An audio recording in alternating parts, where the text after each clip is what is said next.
si nous, adultes, nous pouvons aimer sans calcul, c'est magnifique. Quel homme connaît le cœur entier d'une femme? On dit que le cœur d'une femme est comme un secret d'océan. L'amour, c'est comme un portable. C'est-à-dire qu'à un moment donné, tu sens que tu n'as plus beaucoup de batterie, bah tu charges. Mais comment tu charges ton amour? Il faut créer des actions. La clé de la vie, c'est l'amour, love life. Et la clé d'un couple heureux, c'est le respect. Les personnes qui ne respectent pas leur femme ne leur attribuent pas la valeur qu'elles méritent. Dans le monde auquel on vit, ces valeurs-là se perdent. Aimons-nous pour de vrai et puis c'est tout, quoi. On est venu sur Terre pour avoir une famille, pour une femme ou un homme, faire des enfants et remplir la Terre. Voilà, ça plein d'enfants, on fait plein d'allocations. Oui, nous sommes venus pour piller les caisses de la France, effectivement. Et j'en suis fier, on ne doit rien à personne. Mais ce qu'on doit aux gens, c'est de leur faire du bien. Et pas honte de dire à vos époux, n'ayez pas honte, mes femmes, mesdames, de dire à vos maris, vous les aimez, n'ayez pas honte d'aimer vos enfants. Bienvenue dans Viens, on se parle, des vrais trucs sur l'amour. Ce podcast est une déclaration d'amour à tous les hommes en chemin, ceux qui se perdent parfois et se retrouvent souvent. Parce que l'amour au masculin, ça existe. Et quand on s'y autorise, c'est beau. C'est puissant et rassurant souvent, maladroit et humain parfois. Alors viens, on se parle, vraiment, authentiquement, à cœur ouvert. Bonjour et bienvenue à ce nouvel épisode de Viens, on se parle, des vrais trucs sur l'amour. Et aujourd'hui, j'ai l'immense honneur de recevoir Monsieur Beksoul qui va nous parler, on va découvrir, mais en tout cas, moi j'espère d'amour. C'est écrit sur son t-shirt, en plus, Heart is the key, tu pourras nous en parler tout à l'heure. Et vraiment, c'est important, si vous likez, si vous aimez ce podcast, si vous aimez ce contenu, likez, partagez, soutenez, mettez 5 étoiles, parlez-en autour de vous. En tout cas, moi, ce projet, ma coproductrice et tout le monde, on a besoin de vous et de votre soutien pour que ça puisse être partagé, puis que je puisse continuer à vous offrir ce qui est dans mon cœur, c'est-à-dire le cœur des hommes. Et donc, sans plus attendre, bienvenue. Et comment vas-tu? Est-ce que tu peux te présenter en quelques mots, de la façon dont tu En quelques mots, ou en plus, s'il y a besoin, moi ça me va. Hein. Monsieur Beksoul, artiste, compositeur et entrepreneur. Simple, efficace, on va pas trop... Artiste, compositeur, entrepreneur, j'aime. C'est marrant, j'allais te poser cette question. Qu'est-ce qui t'a donné envie de venir, de partager? Qu'est-ce qui t'a motivé à prendre ce... C'est notre ami qu'on a en commun, c'est elle qui m'a parlé de ça.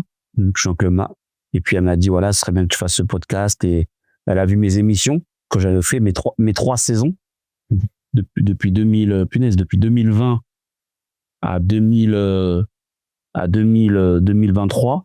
Donc 3 ans quand même, d'émissions acharnées, Love Live Show. Et puis, là, ça fait 2 ans que je suis un peu en stand-by parce que j'entreprends des choses dans la vie. Je me suis marié. Voilà, on a eu un enfant avec mon épouse. Et puis maintenant, voilà, je vois les choses autrement. Quelque chose auquel tu faisais de la musique parce que tu avais des choses à dire. Tu avais une rage, une hargne. Et aujourd'hui, cette musique-là, tu la transformes parce que tu as encore des choses à dire.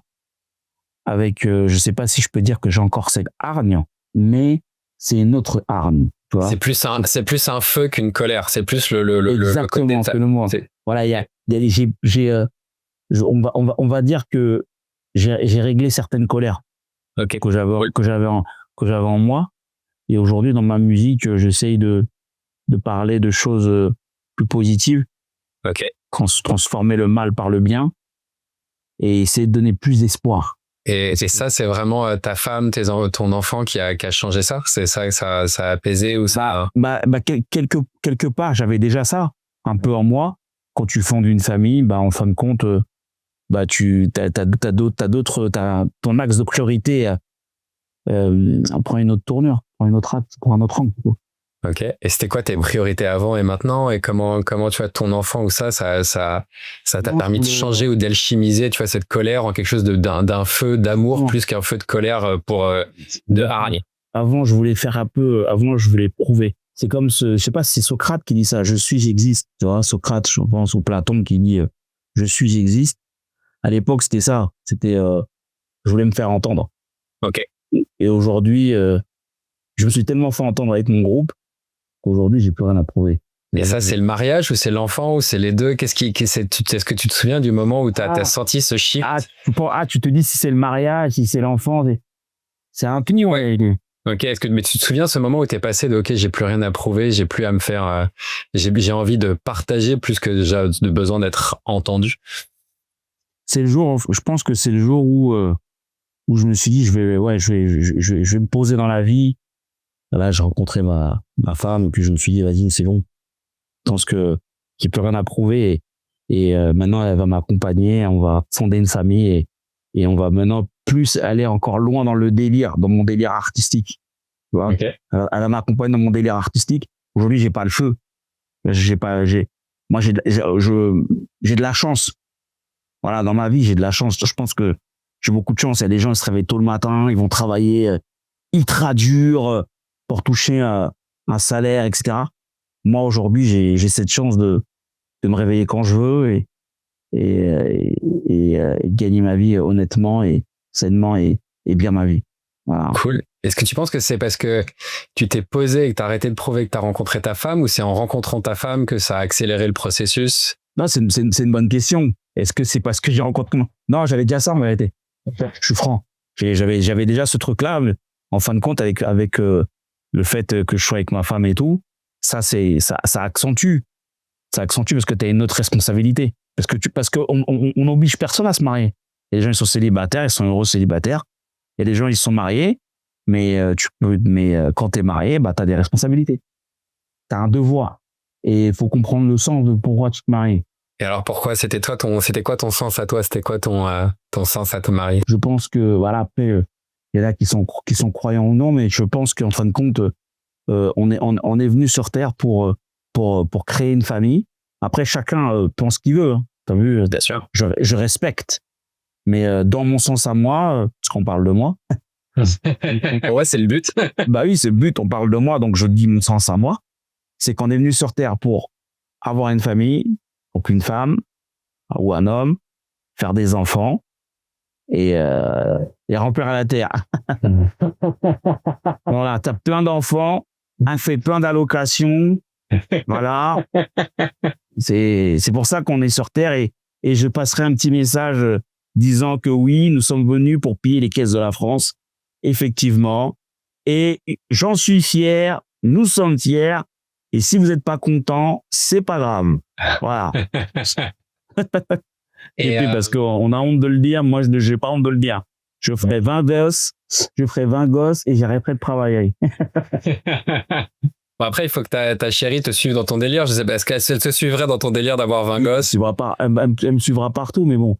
Mais c'est ironique, mais c'est à la fois pour dire aux gens que les grandes familles, même s'il y a des problèmes, bah, ça reste des familles heureuses. Et alors moi, ça m'intéresse, c'est quoi les obligations que tu te choisis? Parce que moi, je considère que dans la vie, on ne doit rien et j'ai aucune... Enfin, c'est les seules obligations que j'ai, c'est celles que j'accepte de prendre. C'est-à-dire que j'ai pas d'obligation à travailler, j'ai pas d'obligation à faire. Je le fais parce que j'ai envie d'avoir un toit, parce que j'ai envie de contribuer au monde. Et parfois, les gens oublient que même être parent, c'est pas une obligation. Tu peux ne pas et choisir de ne pas éduquer ton enfant, c'est pas ce que je conseille. Mais tu le fais par choix parce que tu as envie d'être un bon père.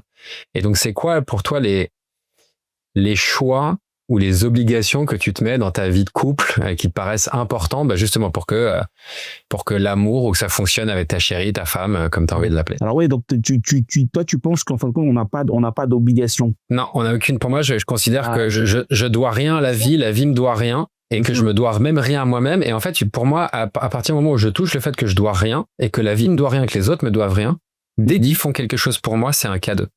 C'est-à-dire que tout devient un cadeau. Mais donc tu veux savoir mon point de vue à ce sujet? Moi, je vais te répondre. On doit rien à personne. Pourquoi on doit rien? Bah parce que, encore une fois, je reviens là-dessus. Il y en a qui croient, il y en a qui croient pas. Mais celui qui, pour moi, je pense, nous a créé, il nous donne le libre arbitre. Le libre arbitre, t'as le mot libre et t'as le mot arbitre. Là, l'arbitre, c'est comme une personne qui est entre deux. Voilà. C'est un peu le symbole de justice. Tu vois, la balance. C'est le symbole de la justice. La garde des sceaux, tu vois, donc son symbole, c'est la balance. Et le libre arbitre, c'est quelqu'un qui est libre, de vivre sans arbitre. On est libre de faire ce qu'on veut, Et je suis tout à fait d'accord avec toi. Mais si à la mesure on a une moralité, une conscience de se dire, voilà, je pense que je fais du mal à une personne ou je ne fais pas du mal à une personne, bah, en fin de compte, on récolte ce qu'on en sème. Si on fait du bien à une personne, vu qu'on a semé le bien, bah, on va s'attendre à avoir du bien. Mais on va se dire, oui, mais attends, moi, j'ai toujours fait du bien dans ma vie, j'ai que des galères. Peut-être, hein. Chacun est libre de penser comme il a envie de penser. Mais je pense que pour moi, hein, parce qu'on, comme encore une fois, je reviens à dire, c'est un podcast auquel moi, j'adhère. Et ben, pour moi, je pense que on doit rien à personne. Mais ce qu'on doit aux gens, c'est de leur faire du bien.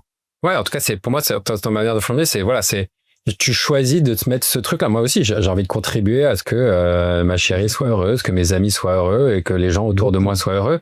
Mais pour moi, c'est mon choix. C'est personne me l'a demandé. C'est ce que j'ai envie de créer dans le monde. J'ai pas d'obligation à le faire. Et donc, moi, c'était ma question. C'est quoi ce que tu disais, voilà, d'un coup, j'ai eu plus de responsabilités et de devoirs dans ma relation avec ma femme. C'est quoi, par exemple, tu vois, les devoirs ou les choix que tu dis, tiens, ça, c'est des valeurs importantes qui permettent de nourrir mon amour ou c'est ma ça. relation. La réalité, c'est déjà d'aimer. Il a chanté apprendre à aimer, là. C'est qui chantait ça? C'est Florent Pagny. À aimer. Ouais, Ou c'est- je crois peut-être un truc comme ça. C'est Florent Pagny, apprendre à aimer. Et ça a cartonné, il a fait les langages des signes, etc. Bah, en fin de compte, c'est d'aimer, je pense. Tu te dis pas que tu te maries et t'aimes pas ta femme ou t'aimes pas ton homme. Je regardais, je vais pas dire son nom parce que pour gagner du crédit, à une femme qui est complètement, pour moi, à mon sens, débile, et qui était dans l'émission de l'autre gars débile, la légende, Guillaume, je sais pas quoi, et voilà, lui, en fin de compte, est le roi de la polémique, parce qu'aujourd'hui, je pense que, comme dirait Lino, avant, c'était cool d'être intelligent, avant, c'était intéressant d'être intelligent, aujourd'hui, c'est cool d'être bête. Voilà. Et Lino l'a dit, et je le rejoins tout à fait, le gars est complètement débile, il fait rentrer une femme qui est coach de vie, de couple, et qui dit, en fin de compte, la fidélité n'existe plus, que nous n'avons pas été créés pour rester fidèles. Alors, j'ai pas l'habitude de commenter, mais là, je lui ai dit, j'ai écouté pendant 4 minutes tout ce que vous avez dit, je trouve complètement débile ce que vous dites, mais bravo pour le buzz. Alors, si on n'a pas été créé pour être fidèle, pourquoi on se marie, pourquoi on aime? Donc, elle dit qu'on aime 18 mois, qu'au fin de compte, on a été créé parce qu'on doit aimer 18 mois. Moi, je crois totalement pas, parce que je connais des personnes, ils ont 84 ans, ils sont mariés, ça fait 60 ans. Donc, ils se sont mariés, ils avaient 20 ans. Donc son histoire, je crois pas. C'est pas vrai. L'amour, c'est comme un portable. C'est-à-dire qu'à un moment donné, tu sens que tu n'as plus beaucoup de batterie, bah, tu charges. Mais comment tu charges ton amour? Faut créer des actions. Ça veut dire que, à un moment donné, on s'aime, hein. C'est comme un portable. Ton portable, à un moment donné, à 1%, il ne va plus fonctionner. Tu pourras plus parler. Tu vas dire, allô, boum, ça va se couper. C'est comme l'amour. Dès que tu vois les pourcentages commencent à diminuer, tu commences à rentrer dans de la routine, des habitudes. De la routine, exactement. Oui. Et ben, à un moment donné, il faut enlever cette routine pour créer des nouvelles choses. Tout à l'heure, c'est fou. Tout à l'heure, je parlais à ma femme, je lui disais, elle me dit, mais c'est quoi le but d'une vie? Et ben, je lui dis, en fin de compte, j'ai 42 ans. Le but de ma vie, c'est c'est plusieurs buts dans une vie. Même si les gens, ils se contentent de faire une seule chose, ça les regarde. Toi, ça les regarde. Moi, je suis pas là à frapper dans les portes des gens, leur dire quoi faire. Ça les regarde. Ouais. Mais moi, à 42 ans, je veux une vie, je veux plusieurs vies dans une vie. Je peux être entrepreneur. J'étais animateur podcast digital Love Life Show. C'est 4 millions de personnes qui ont suivi pendant 3 ans. Donc, c'est un équivalent à 1,5 million par an. Donc, ça fait une tranche pas mal de 10 000 personnes par mois sur une émission par mois. Donc, à toi de faire le calcul. Ouais, c'est même 100 000 personnes par mois. Ça fait exactement. J'avais plus de 100 000 personnes par mois. Parce que c'est chaque lundi, j'avais à peu près 20 000, 30 000, tu vois, de personnes. Donc, par mois, je faisais à peu près du 100 000, quoi. Facile. Donc, voilà, c'était une période de ma vie. J'ai kiffé. Je passe à autre chose. Je veux monter plus gros. Peut-être acheter une radio. Peut-être avoir une équipe. Mais pour ça, il faut être avec les meilleurs. Bernard Tapie disait, il faut arrêter d'être avec les personnes qui te flattent. Il faut être avec les meilleurs. C'est parce que tu es avec les meilleurs que tu seras numéro 1. Mais si on dit toujours, ah, t'es beau, ah, t'es si. Moi, j'aime pas qu'on me dise ça. Moi, je préfère que tu me dises, voilà, je pense qu'il faudrait que tu améliores comme ça. Je dis, ah, tu penses? Ouais, ok, ton idée, elle est chouette. Ça marine, et puis j'y vais. C'est pareil pour l'amour. Eh ben, il faut changer le truc. On allait souvent au restaurant le dimanche. Eh ben, on change. On va faire autre chose. On aura des moments creux. C'est normal. Pour charger la batterie. Et donc, toi, une manière de charger la batterie, c'est de changer le quotidien, c'est de créer, c'est quoi? C'est partir en voyage, faire des nouvelles activités, Partir en voyage, oui. Le plus important, c'est pas d'aller en voyage, c'est ce qui se passe pendant le voyage. Bien C'est sûr. ça qu'on retient. Le plus beau des voyages, c'est pas de partir, hein, c'est de changer sa perspective sur le monde. Exactement. C'est ça. C'est pas de partir le plus beau des voyages. C'est ce qui se passe pendant le voyage. C'est-à-dire la préparation, l'adrénaline, on prend l'avion. Tu vois, c'est ça. Parce que quand tu es en voyage, tu es dans la destination finale. Là, tu te reposes, etc. Et après, pendant le voyage, il peut se passer encore d'autres choses un peu marrant. Et puis tu rentres, etc. C'est ça qu'on retient. C'est pas le fait que tu étais à la plage et t'as bu des cocktails. Ça, tu t'en souviens même pas. Non, en vérité, tu t'en souviens pas. Quand tu pars en vacances, tu t'en souviens pas que oui, j'étais à la plage. Ouais, on sait, j'étais à la plage tous les jours. Mais ce qui va te marquer, c'est des choses un peu insolites. C'est ça que tu vas dire, ah ouais, il s'est passé ça pendant mes vacances. C'est ça le plus important. Mais c'est souvent comme ça, moi, même dans la création, c'est les accidents qui font, ah putain, mais ce truc, c'était trop bien, c'est complètement arrivé par un accident. Même moi, j'ai travaillé en tant que comédien et dès qu'il y avait quelque chose de surprenant, de nouveau ou accidentel, c'est tiens, j'ai me souvenir de comment moi j'ai traversé ce truc effectivement insolite. Exactement. C'est en fin de compte, il faut, on parlait de ça avec Enora Malagré, les idées grandes font des grands projets. Du moins une idée farfelue. Une idée farfelue fait un grand projet. Là, tout à l'heure, j'étais avec ma femme, je lui dis, ouais, je suis un peu mon Colombo, ma femme. bon, de l'émission. Donc voilà. Et c'est vrai, Colombo, il parle toujours de sa femme, dans chaque épisode. Et tout à l'heure, je lui dis comme ça, j'ai envie de racheter ça. J'ai envie de racheter une radio, tu vois. Et elle m'a pas dit c'est impossible. Parce qu'elle connaît ma folie maintenant. Elle m'a dit pourquoi pas, hein. Pas mal. Et crée ta radio. Je dis ouais, j'ai déjà créé ma radio, Love Live Show. Mais on peut créer autre chose. Et pour ça, il y a des subventions, tu travailles un peu d'entrepreneuriat, etc. Tu rachètes des sociétés, ou peu importe, tu vois. Mais il faut avoir des idées folles. Aujourd'hui, tu deviens un artiste. T'as fait quoi? Ouais, je fais un album. Je fais 3 showcases. J'habite à Dubaï. À l'année. Je roule dans une grosse voiture de location. Et après, il n'y a rien en vérité. Après, il te ressort un album. Après, il te dit, je ferai un livre. Après, il dit, je fais ci. Mais entre nous, on s'en fout. Entre nous, on s'en fout. Parce que, qu'est-ce que t'apportes? On vit une nouvelle époque. On vit une époque où les gens, c'est des entrepreneurs plutôt. Parce que on est dans une époque où la livraison se fait à vélo. Où on se lève plus de son faux sofa. On se fait tout livrer. L'amour, elle est sur Internet. On est dans l'heure du digital. On est dans le futur. Si toi, tu nous ramènes que du papier, que du oui, je fais Excel, il n'y a rien d'entraînant à la nouvelle génération. Qu'est-ce que tu vas dire à tes enfants? Si tu dis que tu étais un aventurier, oui, love life. Aime la vie. Ouais, là, ta vie, elle a un sens. Parce que tu bouges. Tu bouges. Moi, je me suis toujours dit, j'ai pas envie de mourir bête. Je suis un curieux. Ma femme, elle est psy. Elle fait des études de psy. Je fais de la musique. Qu'est-ce que ça a à voir? Qu'est-ce qu'on a de commun, en vérité? Mais on a quelque chose de commun. Vas-y. La curiosité. Ah, donc ça, c'est votre valeur fondatrice commune, la curiosité. Cool. Évidemment. Moi, tu la vois, elle est là et tout. Moi, je suis là, gros rappeur et tout. On va dire ça comme ça, le maître de quartier, Dilbel, qui est entrepreneur, etc. Mais il y a quoi de commun? C'est la curiosité. T'es pas figé. Ouais. Aujourd'hui, les gens, ils font quoi? Ils investissent dans la musique, dans le football, dans le sport, dans la boxe, dans ce que tu veux. C'est commun. Les voitures de location, on va à Dubaï. Avant, c'est à Thaïlande. Maintenant, c'est Dubaï. On n'a pas assez d'argent pour ceux qui ont plus d'oseille. Ils vont à Bali.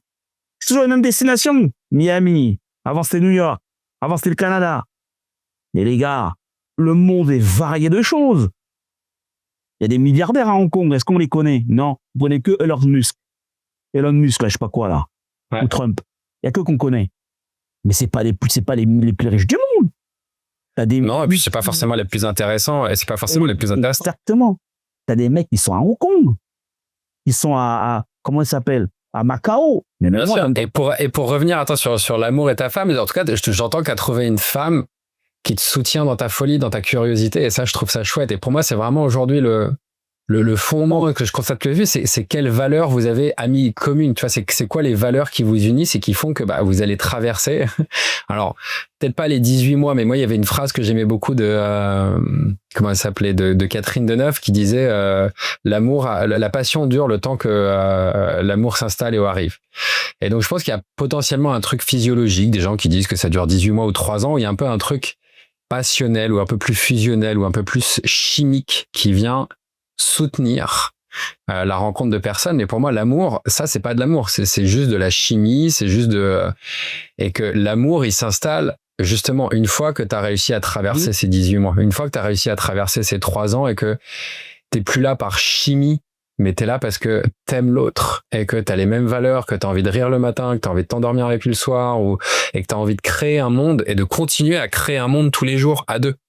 Mais c'est vrai ce que tu dis. Catherine Deneuve a dit que la passion, comme j'ai noté, hein, la passion dure... le temps que l'amour s'installe ou que l'amour se pose. La passion dure le temps que l'amour s'installe. Oui, c'est vrai, mais je pense qu'en fin de compte, c'est comme je disais, il faut être des passionnés. C'est l'avais dit la dernière fois dans notre entretien. C'est que dans la vie, il faut être un passionné. Quelqu'un qui est passionné de musique, qui est passionné de sport, il va en prendre soin et il va toujours essayer de rebidouiller. Et je pense que oui, il faut être un passionné de l'amour. Tu vois? Il faut être un passionné. Quand tu es passionné de ton conjoint, de son regard, de ses dires, il y aura toujours des choses qui iront pas. Hein. De toute façon, c'est ça l'amour. Hein. Tout n'est pas bleu, tout n'est pas beau, tout n'est pas blanc. Mais à côté de ça, il faut juste y croire. Croire à quoi tu mettrais quoi dans croire? Juste y croire, croire à la patience. Ok. Croire au respect. Ouais. Croire à l'empathie. Parfois, on n'arrive pas. Le premier. Je comprends pas. Quel homme connaît le cœur entier d'une femme? On dit que le cœur d'une femme est comme un secret d'océan. Tu vois?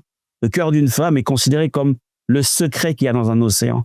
On ne sait pas ce qui se passe dans un océan. C'est l'océan à plus de 1 km ou 6 km de profondeur. C'est l'endroit qu'on connaît le moins sur Terre. C'est ce qu'il y a de plus où on connaît rien. On connaît pas. Ils ont dû envoyer des microscopes pour aller voir le Titanic. Mais il y a combien de kilomètres? Quand tu coules dans l'océan, c'est fini. Tu peux pas remonter à la surface. Et donc, le cœur d'une femme est considéré comme les profondeurs de l'océan. Et qui le connaît? Personne, même pas elle. Donc, il faut scruter, il faut une vie. Aujourd'hui, une vie, ça va jusqu'à 80, 90 ans. Alors, s'il faut une vie pour connaître ça, donc il faut être un passionné. Passionné. J'aimais bien aussi, tu disais patience, respect. Et donc, toi, parfois, quand empathie, c'est pour moi, c'est ces valeurs-là qui fondent. J'imagine que ta femme, elle a probablement les mêmes. Après, vous avez peut-être une manière différente de les vivre, mais vous avez peut-être les mêmes valeurs à cet endroit-là. Oui, les valeurs. Le problème, c'est que les valeurs, ça se perd au long, dans certains coups.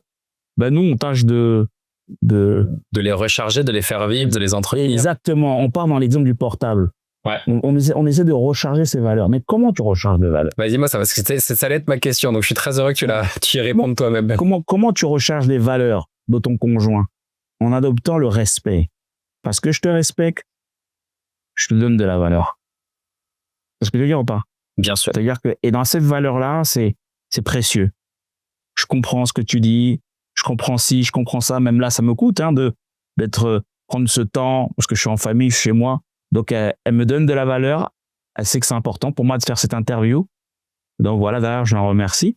Donc, je prends du temps familial. Donc, elle me respecte.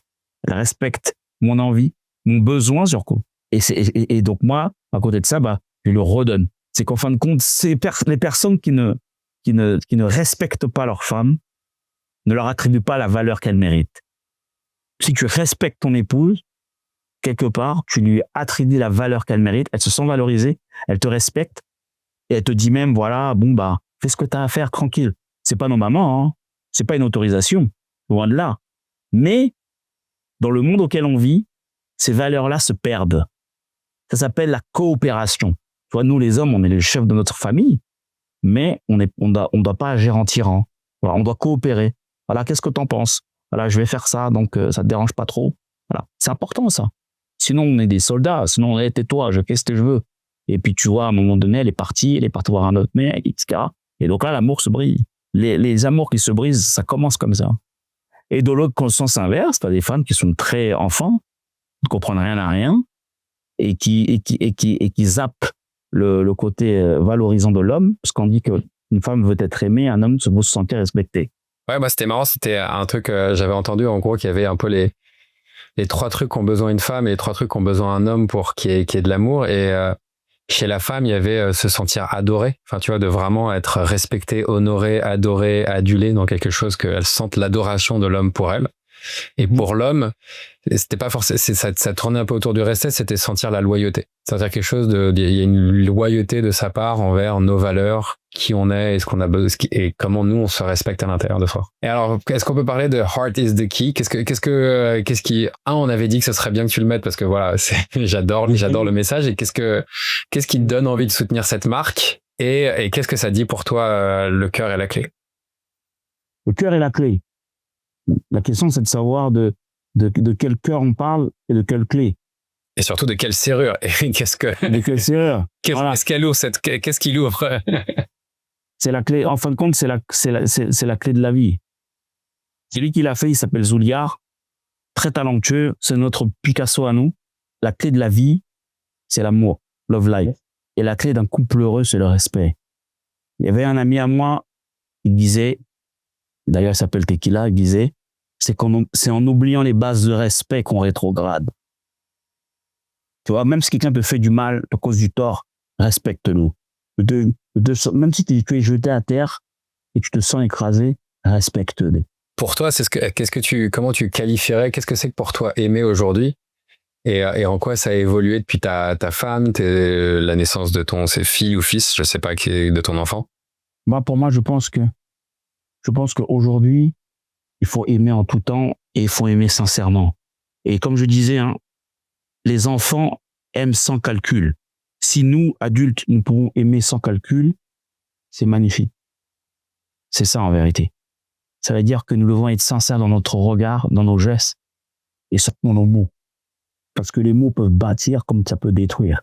Les mots créent une réalité. À chaque fois que tu dis une phrase, ça crée une réalité, une possibilité. Et donc, c'est important de savoir qu'est-ce que tu fais de cette énergie et comment tu crées avec le monde. C'est quand même pour moi la première phrase je crois que c'est la Bible le verbe est créateur. À la seconde où tu dis une phrase, tu crées quelque chose. Et donc l'impact que ça peut avoir, et je crois que c'était Hugo qui disait ça, et c'était un de mes rappeurs préférés qui s'appelle Saul Williams, qui est le créateur d'un peu du slam.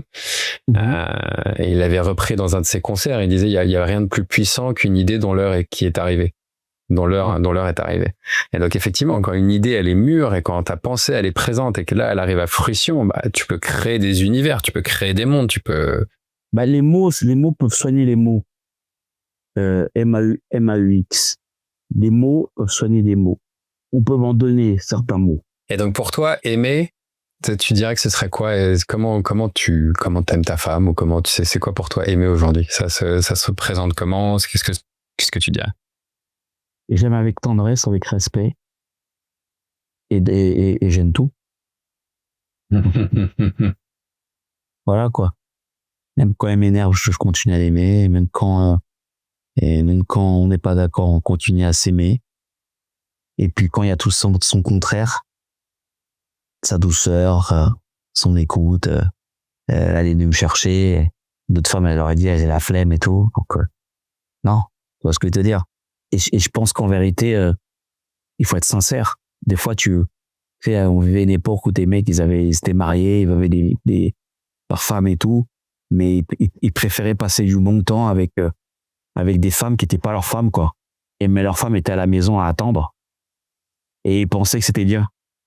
Et quand ils ont vu qu'ils ont dépensé de l'argent, ils ont dépensé du temps avec ces femmes-là qui étaient pas leurs femmes, qui étaient juste des profiteuses, ils ont perdu du temps.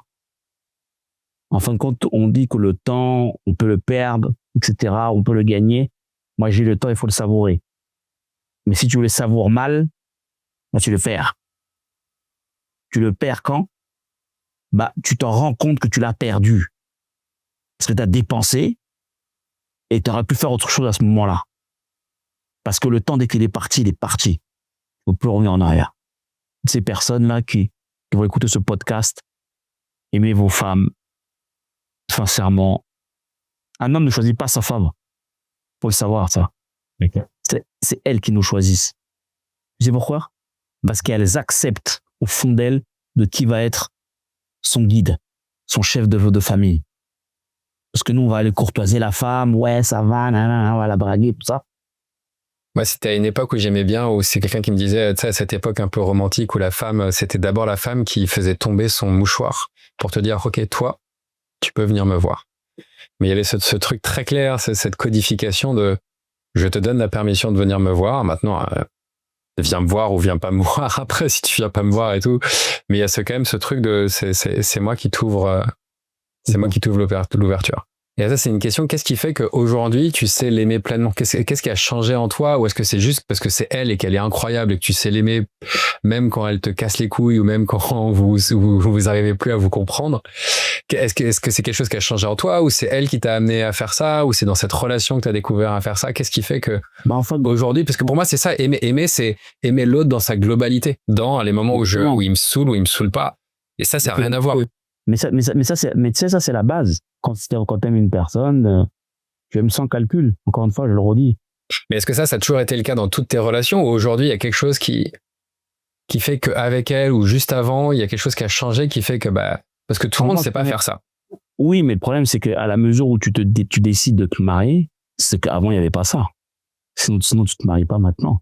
Bah ouais, et donc c'est ma question, c'est c'est elle qui t'a amené à changer, à découvrir ça, ou qu'est-ce qui a changé, qu'est-ce qui fait qu'aujourd'hui tu t'autorises à vivre ça? Non, en fin de compte, avec elle, j'ai écrit un nouveau livre. Limite, je me rappelle même plus de ce que j'ai fait avant. C'est chouette ça. Tu vois ce que je veux dire? J'écris un nouveau livre et je me laisse prendre du temps. Je m'en fiche. J'ai rien à prouver. J'avance dans la vie, je suis cool et j'écris un nouveau livre. Nous écrivons un nouveau livre. Là, il y a une petite fille qui est là. Et tout ce que les gens peuvent dire, on s'en fiche des gens. Mais qui va rester? Là, demain, ma fille, elle a un problème. Qui aura le même sentiment de tristesse si c'est pas sa mère? C'est notre enfant à tous les deux. Et vice versa. Donc, déjà, il y a un lien qui se crée. On écrit une nouvelle histoire. On s'est dit oui. Devant les hommes, devant Dieu. Tu sais, moi, je vais pas dire oui à une personne et puis j'assume pas. L'amour, comme tu dis, ça englobe tout. L'amour n'est pas fait que d'eau, de rose et d'eau fraîche. C'est fait aussi de responsabilité, de tâches. Tout ça, ça englobe, c'est dans l'amour. Comment tu qualifierais l'amour ou ce que ta fille t'apporte dans ta manière de t'aimer, de te reconnaître en tant que père, en tant qu'homme? Qu'est-ce que ça ouvre chez toi, sa présence? Je dirais juste que c'est un don sacré. Parce que avoir un enfant, les gens peuvent dire que c'est donné à tout le monde, oui, peut-être. Mais c'est pas tout le monde qui peut en avoir. Il y en a qui en ont et ils s'en occupent bien. Et d'autres, ils en ont, ils s'en occupent pas du tout, sans qu'on repiche. Et il y en a d'autres, ils essaient d'en avoir et j'arrête pas d'en avoir. Et à ces gens-là, je ressens beaucoup de peine aussi, tu vois. Parce que c'est un don, quoi. C'est un miracle. 2 personnes créées à partir de 2 cellules, un grain de riz qui forme un cœur. Ce cœur grossit et de l'autre côté redonne un accès avec une cellule au cerveau et puis ça crée le fœtus et nous on est là. Waouh!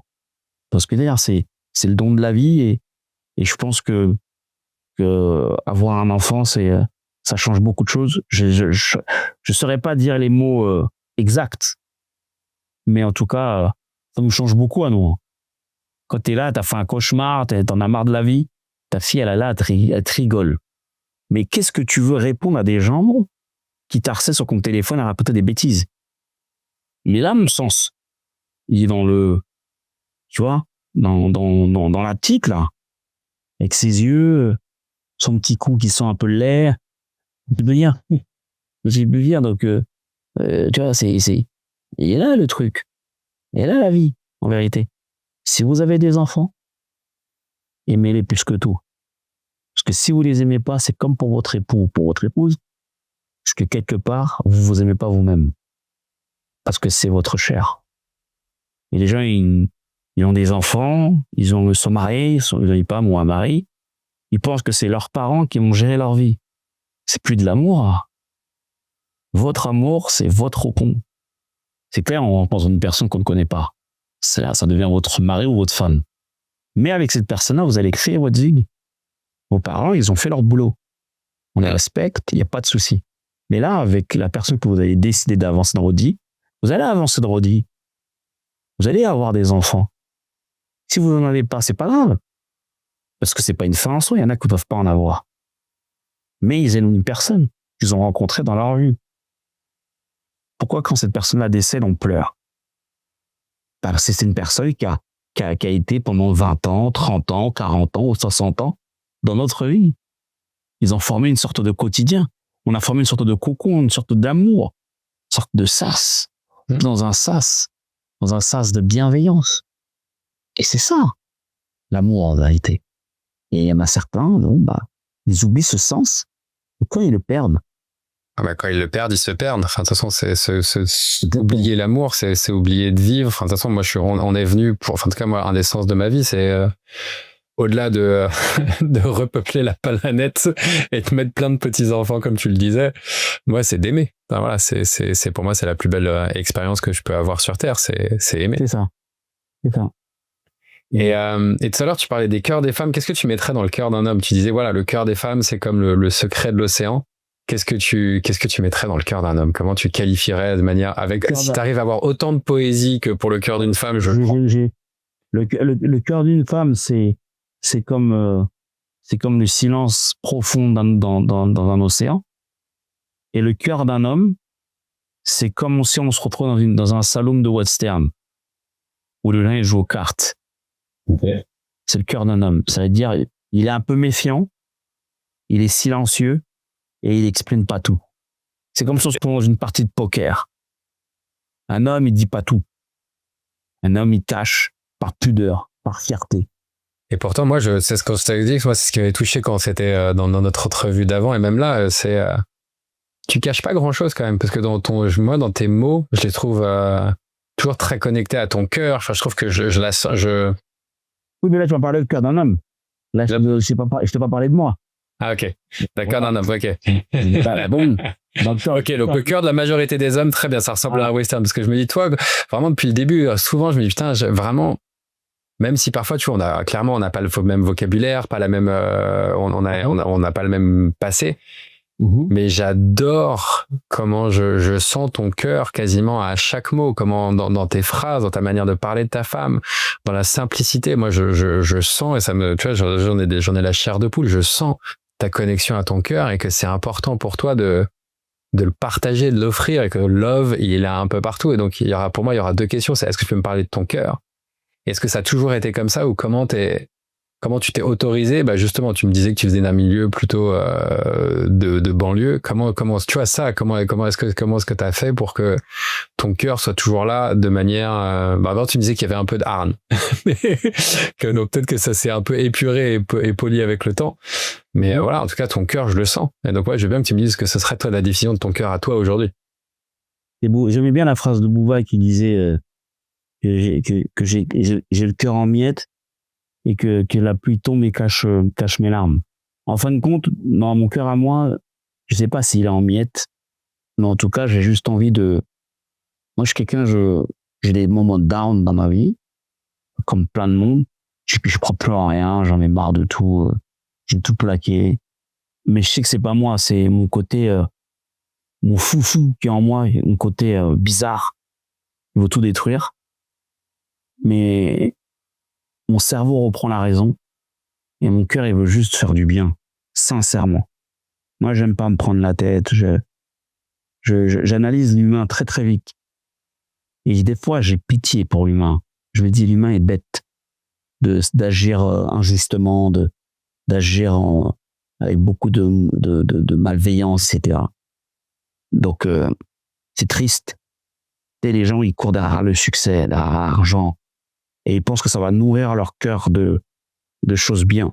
Mais en fin de compte, ils sont en train de le rendre malade. Moi, j'arrose mon cœur avec des paroles douces, avec de la bonne énergie, avec de la motivation, avec de la bienveillance. C'est comme ça que j'alimente la raison de mon cœur. Tu vois? C'est comme ça que je l'alimente. Et rien d'autre. Donc, voilà. Ce qui s'est passé avant dans ma vie, c'est avant. Voilà, là, aujourd'hui, j'ai envie d'écrire un nouveau livre avec ma famille. Et tu sais, on disait que quand t'as entre 30 et 40, tu consolides. Et quand t'arrives à 50, 60, tu profites. Et ben là, je suis en train de consolider. Tu vois? On a tous fait des erreurs. On a tous eu des blessures. Il nous faudrait même pas un psychologue, mais il nous faudrait un centre de psychologie. Comme nous. Mais on a eu beaucoup de décès, on a attendu des frères mourir, des sœurs mourir, le maladie foudroyante. Bah ça, tu prends au cœur. Alors qui soigne notre cœur? Qui? Là, c'est personne. Personne ne peut soigner notre cœur parce que le cœur il est déjà blessé. Mais on a des alternatives pour le maintenir en vie.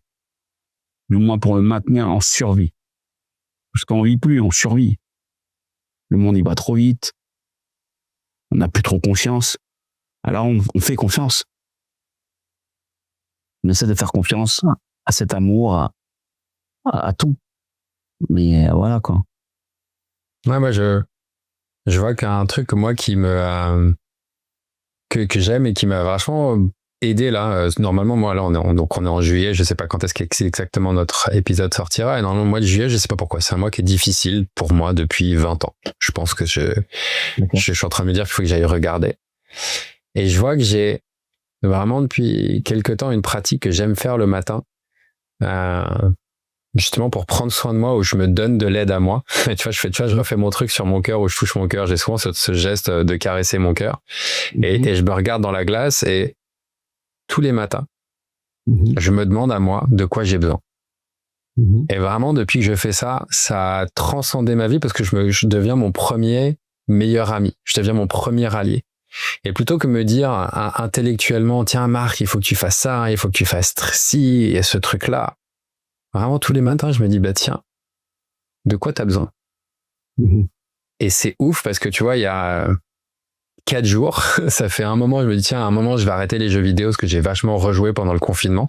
Ça a fait ressortir cette addiction. Je peux avoir des comportements addictifs et j'ai beaucoup joué sur mon téléphone, j'ai mis beaucoup d'argent et ça fait un moment que je me juge et tout.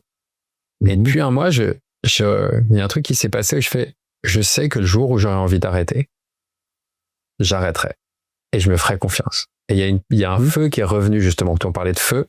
Dans ma dernière rupture, j'ai retrouvé ce feu de je me fais confiance et je sais que je prends toujours les bonnes décisions. Et donc, le moment où j'aurai besoin d'arrêter cette relation ou ce projet ou de relancer ce projet, je me ferai confiance parce que je sais que j'ai cette flamme et ce feu en moi. Et donc, il y a eu ça. Quoi? De quelle rupture tu parles? J'étais avec une femme que j'aimais beaucoup et il y a un peu plus d'un mois, j'ai arrêté la relation. Ah, d'accord. Donc, désolé. Non, c'était très bien parce que justement, je pense que c'est pas je sens que c'est ma dernière rupture. Parce que elle m'a demandé de vraiment connecter à mes valeurs, à l'homme que je suis et à me respecter. Parce que je voyais que je me respectais pas dans cette relation et qu'il y avait des trucs qui se reproduisaient. Et donc, il y a vraiment eu ce feu qui s'est posé. Et ça fait un moment, tu vois, que je n'arrête pas de jouer aux jeux vidéo et que je me flagelle un peu. Je me dis, tu devrais arrêter. Et il y a 4 jours, je me suis regardé dans la glace et je fais, OK, de quoi t'as besoin aujourd'hui, Marc? Et ma réponse a été, arrête de jouer. Et depuis, j'ai complètement arrêté de jouer. J'ai plus de manque. Je vois que tout mon rapport, même parfois à la sexualité, à des stimuli, a vachement diminué. Et je vois que cette pratique, moi, tous les matins, de me demander de quoi j'ai besoin, elle est incroyable parce que je me fais confiance Et il y a des jours où je me dis, tiens, il faut que tu taffes comme un ouf. Il y a des jours, c'est repose-toi, profite, ralentis. Et c'est très surprenant à chaque fois à quel point j'apprends à me faire confiance et que je suis toujours surpris par ce que je vais me dire le matin de aujourd'hui, tu as besoin de faire ça. Et donc voilà. Et donc je sais pas, ça me fait penser à prendre soin et à me demander de l'aide et à me faire confiance. En tout cas, moi, c'est comme ça que plus en plus, traverse mes moments de down en me disant, OK, là, il y a un moment de down, de quoi j'ai besoin? Aujourd'hui, tiens, ce serait d'aller voir des potes. Tiens, aujourd'hui, en fait, ce serait profite et sens ton cœur piétiner ou sens ton cœur et sens ce vide et prends le temps et te flagelle pas. C'est juste, t'es un être humain. Et c'est quelqu'un que j'aimais ça qui disait il y a pas longtemps, je trouvais ça vraiment touchant. Il disait, tu sais, parfois les gens ils disent ah mais je suis triste, il y a une rupture ou ils vivent de la tristesse ou une émotion comme ça, ils se jugent. Et elle dit mais en fait si tu viens d'avoir une rupture et que t'es triste, ça veut juste dire que t'es un être humain qui fonctionne. Si toi s'il y avait quelqu'un de proche de toi qui est mort et que t'es pas triste, en fait t'es un sociopathe. Donc en fait tout ce que vient de dire ta tristesse là, s'il y a un projet qui a échoué ou une relation qui s'arrête, ça veut juste dire que t'es un être humain. Il y a vraiment ce truc de plus en plus en fait, là, dans ces moments où je suis triste, où je suis down, c'est juste une expérience humaine et je suis juste humain et j'en profite de plus en plus avec, OK, là, c'est juste ça. Ça fait que moi, que je suis juste humain et encore plus humain et ça me fait du bien. Et c'est ce que ma femme dit toujours, prenez le temps de se reposer, etc. Les gens aiment bien dire cette phrase, aimons-nous vivants.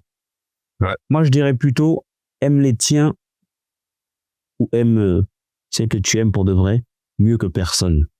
Ouais. J'adore. Alors, on va passer sur les 5 questions de fin. C'est les questions que je pose à chaque fois. C'est quoi le meilleur conseil? L'idée pour ces questions, c'est de vraiment répondre en une phrase à un truc qui vient simple. Ouais, bien sûr, dis-moi. Quel est le meilleur conseil que tu as reçu en amour? D'aimer ma femme. Ok.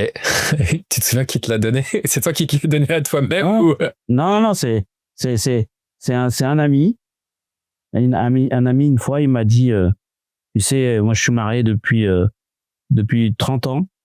Et des fois, les femmes, parfois, c'est comme ci, c'est comme ça. Mais la plus belle chose que tu peux faire, c'est vraiment d'aimer ta femme. Et de lui montrer, surtout. Et tu verras, tout va glisser. Quelle est la pire chose ou le pire conseil que tu as entendu sur l'amour? Quitte ta femme. J'adore. C'est la vérité. Bah ouais, et c'est qui? C'est le même ami qui te l'a dit? Non, c'est pas le même. C'est des idiots. Okay. C'est des idiots. Sans commentaire. Je suis pas là parce qu'ils écouteront peut-être ce podcast, mais ils se reconnaîtront. En fin de compte, toi, t'as déjà une vie compliquée et tu veux ramener des gens dans ta vie mauvaise. C'est normal qu'on dit quitte ta femme. Tu vois? C'est quoi, tu vois, l'objet culturel, le film, la pièce, la chanson qui t'a le plus influencé, marqué sur l'amour, tu vois, qui t'a le plus inspiré sur être l'homme que t'es et le bel homme et le bon mari ou le beau mari que tu es avec ta femme aujourd'hui? Le film de John Q. Le film, il s'appelle John Q. Ouais, ça, je me souviens. Avec Denzel Washington.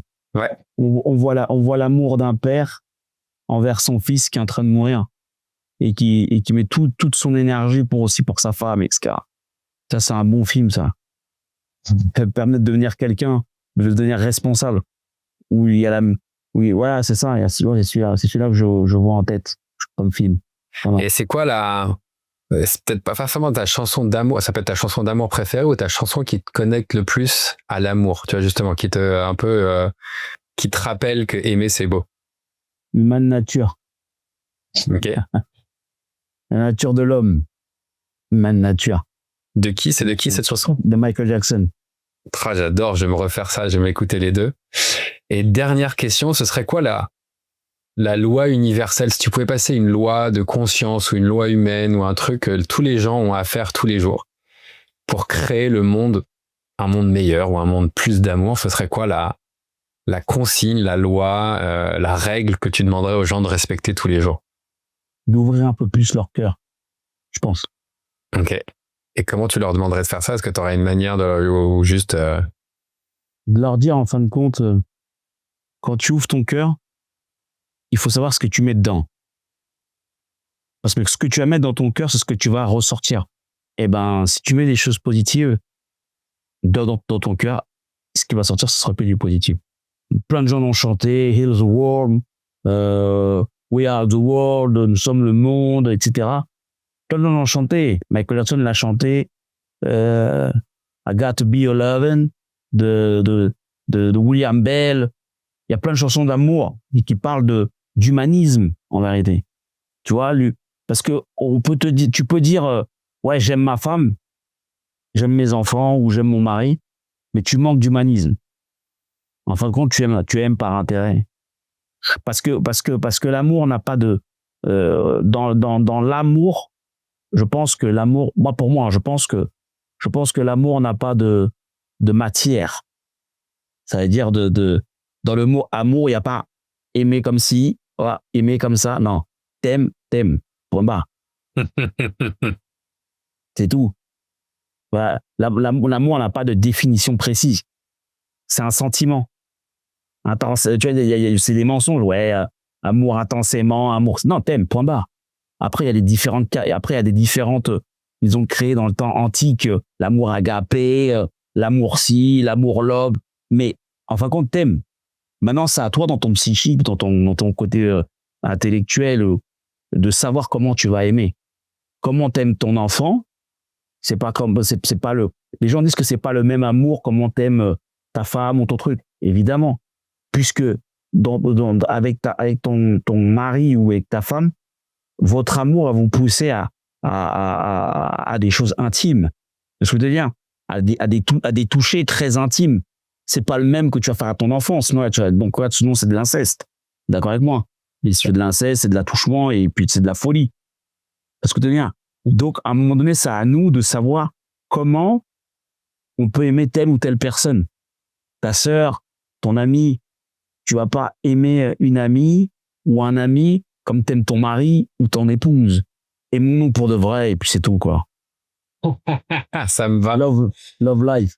Love life. Ouais. Écoute, franchement, ça a été un bonheur. Et avant de clôturer et de parler de la clôture, est-ce que t'as quelque chose, a priori, je pense que l'épisode, se dit, il passera début septembre. Ouais, pas de problème. Mi-septembre. Est-ce que t'as quelque chose de ton actu que t'as envie de partager? Bien sûr. Je vais sortir un single, entre octobre et novembre, qui va annoncer, enfin, ça sera le premier single de plein de morceaux par mois qui va déboucher sur la sortie de mon album. Je vous dis pas. Ouais, donc, très bien. Ça veut dire c'est plein de morceaux. C'est okay. Exactement. C'est-à-dire octobre, je sors un morceau, novembre, je sors un morceau, décembre, je sors un morceau, jusqu'à ce que la sauce elle monte et je sors l'album. Mon EP, quoi. Sortir un EP, je vois comment ça va prendre en tangente et puis après, on va repartir de notre côté pour entrepreneuriat, on va faire un peu parler de nous sur des projets. Notre but, c'est de partager. La musique, c'est un partage. C'est comme cette interview, ça fait 1 heure qu'on parle, ça fait du bien, on partage, et puis voilà, quoi. Bah ouais, en tout cas, merci, ça a été un vrai plaisir, et j'espère à tous ceux qui vont écouter et toutes ceux et toutes celles que vous sentirez l'amour, la beauté, voilà. Enfin, moi, c'est quelque chose qui me touche depuis le début, depuis notre rencontre, la connexion entre ta voix et ton cœur. Et je me dis encore plus, j'ai hâte d'écouter ton album maintenant que tu me dis que ta hargne, le feu de hargne, il est devenu un feu d'amour. Et donc, j'ai vraiment hâte, d'entendre ça. Donc, merci, monsieur Beksoul, d'avoir été là. De rien. Et de nouveau, si cet épisode vous a plu, likez, commentez, laissez une note de 5 étoiles. Au moins 5 étoiles. Allez, partagez ce projet. De toute façon, de toute manière, c'est vidéo, puis ça sera monté, on va partager dans les réseaux. Je pense que les gens vont voilà, c'est un thème sur l'amour, love life, ça colle. Des questions. N'ayez pas honte de dire à vos époux, n'ayez pas honte, mes femmes, mesdames, de dire à vos maris, que vous les aimez, n'ayez pas honte d'aimer vos enfants. C'est pas une fois assis dans un lit d'hôpital. Il faut commencer à marquer des messages, envoyer des dohas, d'envoyer faites des prières. Non. Aimez les gens sincèrement. Aimez votre famille que Dieu vous a donnée. Ça me fait penser à... Aujourd'hui, je voyais un réel je crois sur le compte de Cyril Diabaté, d'un mec qui venait gagner un combat de MMA ou de boxe, mais je pense de MMA vu les points qu'il avait, et il disait, voilà, la semaine dernière, j'ai un de mes amis qui est mort et qui s'est suicidé. Et il dit, voilà, messieurs, parlez, dites. Et il dit, en gros, j'aurais tellement aimé 1000 fois que tu viennes pleurer sur mon épaule que de devoir aller à ton enterrement la semaine prochaine. Et donc, vraiment, messieurs, dites, partagez votre douleur, vos souffrances, vos difficultés, osez pleurer sur l'épaule de votre ami parce que Parce que le lendemain, vous pourrez aimer mieux votre femme, aimer mieux vos enfants, et que partager son cœur et sa souffrance, ça fait partie du chemin. Et que j'entendais quelqu'un qui disait, ben voilà, aimer, c'est aussi, et être en corrélation, c'est aussi avoir quelqu'un qui est témoin, pas juste de notre mariage, mais qui est témoin de notre vie, de nos hauts, de nos bas. Témoignez de votre cœur et partagez votre cœur, messieurs. En tout cas, merci. Ça a été franchement un pur bonheur. J'ai pris beaucoup de plaisir. Merci d'avoir écouté cet épisode de Viens, on se parle, des vrais trucs sur l'amour. Si l'épisode vous a plu, likez, commentez, laissez une note d'au moins, 5 étoiles. Ce projet a besoin de votre soutien. Et si vous avez des suggestions d'invités, n'hésitez pas à les laisser en commentaire. On fera tout notre possible pour l'avoir. Belle journée.